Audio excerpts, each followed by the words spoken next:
What is up, guys? This is Oregon Flop and Tim coming at you with another video. And today, we are going to be reviewing the 2018 the 1,000 light bulbs or 1,000bulbs.com 500 at Talladega that just happened recently. You know something? Before I start this review, restrictor plate racing isn't fun anymore. I mean, in order for it to be fun, it has to be down to the wire in the last parts of the race. So, you know. So, we start out in stage one. Kurt Busch and Clint Bowyer, they lead us to the green. Kurt Busch immediately dives to the bottom, takes the lead, cruises away. Jeffrey Earnhardt spins out.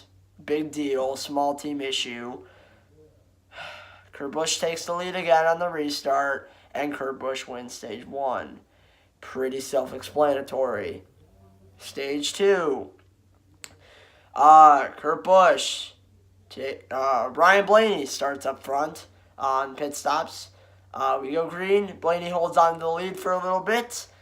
And Jimmie Johnson spins out and hits the inside wall and crashes. More bad luck for Jimmie Johnson. No surprise for him. 2019 should be starting soon. And then pit stops begin. Harvick gets up front. We go green. Harvick passes Clint Bowyer. Holds on to the lead. We keep going. These laps, a single file for A-Train racing. And then as the pack in the back starts to battle, but at the same time tries to catch up to the Stewart-Haas cars that had been dominating this entire race so far. Larson blows a tire and spins out. That's a caution. We go green. Harvick dives to the bottom. Harvick wins stage two. Pretty self-explanatory. So, on pit stops for stage three, Truex has an axle issue, and he's been running in the back the entire damn race. Great. Just what I needed for Truex. Literally the thing I didn't want for my boy today was to run shitty at Talladega, and guess what? He ran shitty. Why is my camera like this? What? Okay. He ran shitty. What do you know? Sorry if the camera quality is really bad, by the way. He ran shitty. What do you know? So, Truex ran like dog shit the entire day. He was below like 5 points below the cut line at this point. He was doing terrible. Keselowski and Ryan Blaney were also on the cut line. They were up and down on the bottom and on top of the cut line the entire fucking race. We go green for stage three. Actually, Suarez, Joey Gase, and Matt DiBenedetto stayed out, so they would be restarting up the front, and Keselowski and William Byron stayed out completely. Suarez and DiBenedetto didn't take any tires. So we go green, and there's hard racing as the Stewart-Haas cars trying to make their way up to the field, and as the Penske cars continue to, stay up front and do whatever they can. They're trying to do what they can. William Byron and Suarez are up front. Oh, wait. We can't have good things.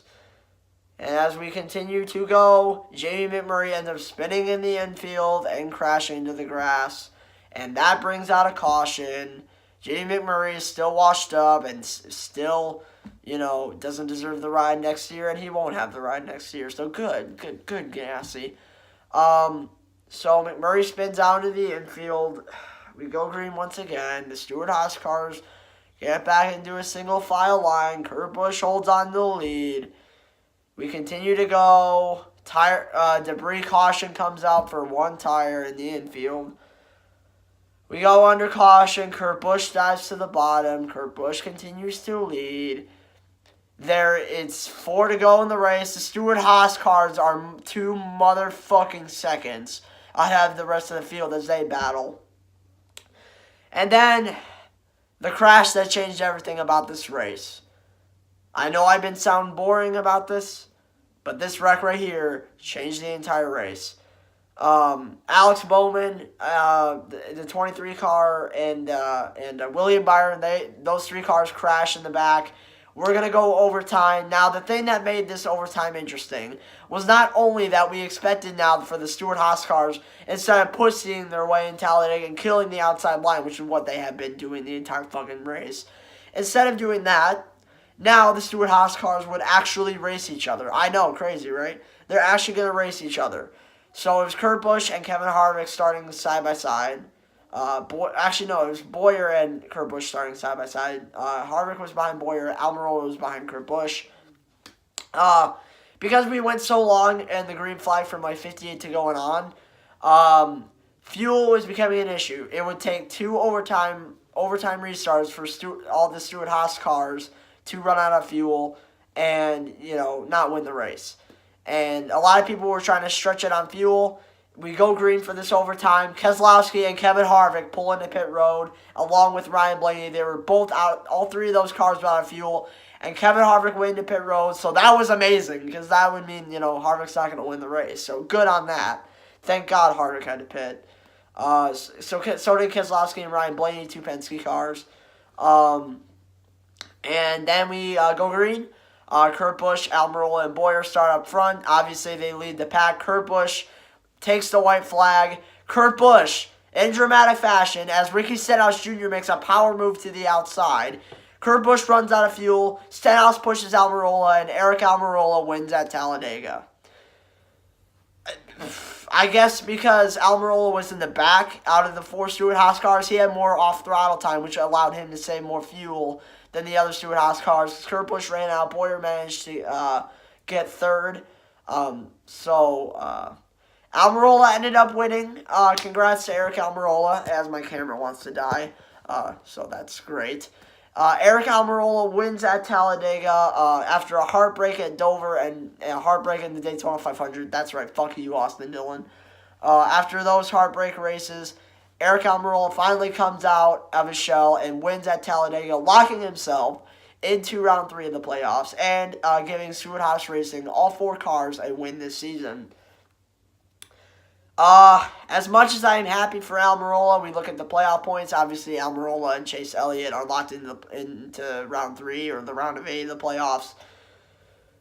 And by the way, I forgot to mention, in the last overtime restart, there was a wreck with DiBenedetto, Chase Elliott, and Kyle Busch. They all crashed out. Truex managed to sneak through it, and Truex finished 23rd somehow. Somehow, Truex, after having a horrible day and an axle issue, we still managed to finish 23rd. I don't know how. Trust me, I don't know how. But our boy, Martin Truex Jr., one of the big 3, according to NBC. Oh, my God. NBC was so annoying today. That's a video for probably another time. Truex is now only 18 above the cut line, and Keselowski is 18 below the cut line. 2 drivers who have been done really good this season. Keselowski got 3 wins, Truex has 4. 2 very consistent drivers. One of them isn't going to make the playoffs, most likely, or make the next round, or round 3. Truex, oh my God, dude, just have a good run at Kansas. At least get a top 5 and run consistent. I know you guys have the 1.5 mile speed. Get it done. Keselowski, he needs to execute at Kansas as well. He needs to rely on other drivers that have problems. Sorry, I'm really sick right now. To be truthful with you, I don't want to make this race review, but you guys subscribed, so thank you. Keselowski and Truex are in dire point situations. Truex, please just have a good run at Kansas and win the race. You have Kyle Larson. He's 33 points back. Larson's in a must-win situation. So is Alex Bowman. They're way too far back to recover. I don't think Alex Bowman's going to win Kansas, so he's probably going to get eliminated. Larson's got a chance. If he wins, he gets locked in. And I think he has to win Kansas.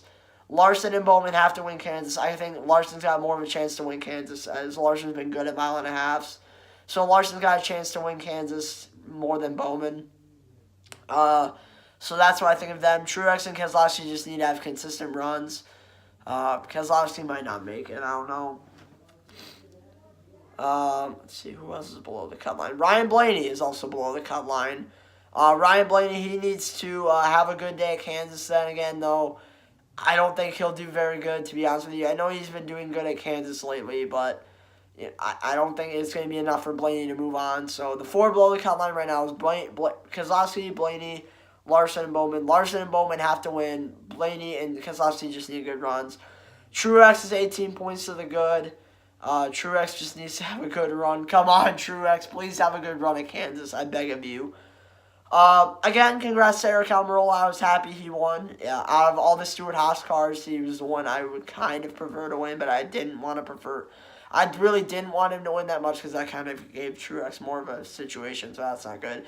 But I'm happy for Almirola for getting his second career win in the Cup Series, first of this season, proving that Danica is talentless, and showing Tony Stewart that he made the right choice in putting Almirola in the 10 car. Overall, this race was so shitty. So shitty. I mean, Truex was running like dog shit the entire race. Joey fucking Gase was ahead of him, and so was Matt DiBenedetto at some points. Kyle Busch was able to try to battle with the Stewart-Haas cars. Keselowski tried to battle with the Stewart-Haas cars. It was a Stewart-Haas motherfucking freight train the entire goddamn race. Stage 3, the restart in Stage 3 was the only time the Stewart-Haas cars weren't good. And apparently, what NBC pointed out, the Stewart-Haas cars might have had an aerodynamic advantage with the spoilers. So I don't know if that's cheating or not, but I don't want to accuse them of cheating, even though I kind of am. Because there's no fucking way a 4-car pack can get ahead of a 27-car pack and pull away. That's bullshit! Isn't that what the restrictor plates are made for? To keep everyone close together and make it competitive? Well, I guess fucking not if these teams are able to get away with aerodynamic advantages. So bullshit, NASCAR.